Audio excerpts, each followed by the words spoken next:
শব্দটা উচ্চারণ আপনাকে বলতে পারবেন? কারো জানা আছে? আপনার লেট হলো কেন? মানে ওই কাজ করতে করতে ম্যাডাম লেট হয়ে গেছে ম্যাডাম। রান্না করি ম্যাডাম, বাবুর্চি ম্যাডাম, রান্না করতে করতে মানে ঘোরাঘুরি করতে গেলে দেরি হয়ে গেছে ম্যাডাম। ও, তার মানে আপনি বোঝাতে চাচ্ছেন যে আপনি বাবুর্চি। বসুন। Madam madam madam madam madam আসসালামু আলাইকুম ম্যাডাম। কি ব্যাপার, আপনি এখানে? ম্যাডাম ওই পতিতা ছিলাম জানো এইটুকু মানে পড়াশোনা আমরা হবে না ম্যাডাম। আমি তার মানে বেশি বেশি পড়াশোনা করতে চাচ্ছি ম্যাডাম। আপনার কাছে যদি ম্যাডাম আলাদা কোনো প্রাইভেট পড়া যেত তাহলে আমার ভালো হতো ম্যাডাম। রাতের পড়াশোনা আমার হবে না ম্যাডাম।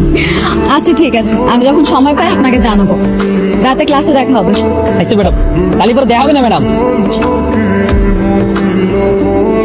আজকে আমার অফিসে ঘটক এসেছিল, সেখান থেকে তোর জন্য একটা মেয়েকে আমার পছন্দ হয়েছে। কিন্তু বাবা, মেয়ে তোমার অলরেডি পছন্দ করা আছে। প্রথম দেখাতে মেয়েটাকে আমার খুব ভালো লেগে গেছে। আমি তোমার পরিচয় দিতে যাচ্ছি না, আমি চাচ্ছি আমার নিজের পরিচয়কে প্রেমের প্রস্তাব দিতে। That's great.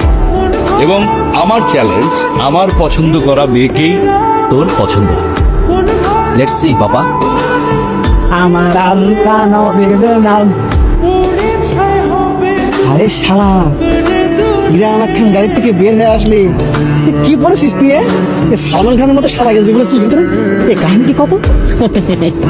আরে ফারুক মিয়া, কেন বুঝতে পারলাম না? আমি তো লটারি জিতছি। কি করছিস তুই? লড়াই দিতেছিস? আমার আগে কষ্ট কিছু নেই। কত টাকা পাইছিস তুই? হবে 30-40 লাখ। 30-40 লাখ টাকা? ইয়ে তো মেলা টাকা। আচ্ছা, কালি করে তুই ওই সেই ম্যাডামকে বিয়ে করবি তুই? ম্যাডাম বিয়ে করবো মানে? এই, আমি এত টাকা লটারি পাইছি কি ফুটপাতের ম্যাডাম বিয়ে করার জন্য নাকি? হ্যাঁ, আমার জন্য তো বিয়ে করার জন্য Barack Obama, Narendra Modi, Donald ট্রাম্পের মেয়ের প্রস্তাব আসা। ওই কোন ম্যাডাম এর বিয়ে করার টাইম আছে নাকি? আমি তো সেটাই বলি, তুই কেন ওদেরকে পড়াতে চাস? তোর কি খেয়ে দিয়ে কোনো কাজ নেই? দেশের জন্য কিছু করতে পারো, আমার কাছে মনে হয় এক ধরনের আত্মতৃপ্তি। যা করছিস কর, বিয়ের পর এগুলো সব বন্ধ করবি।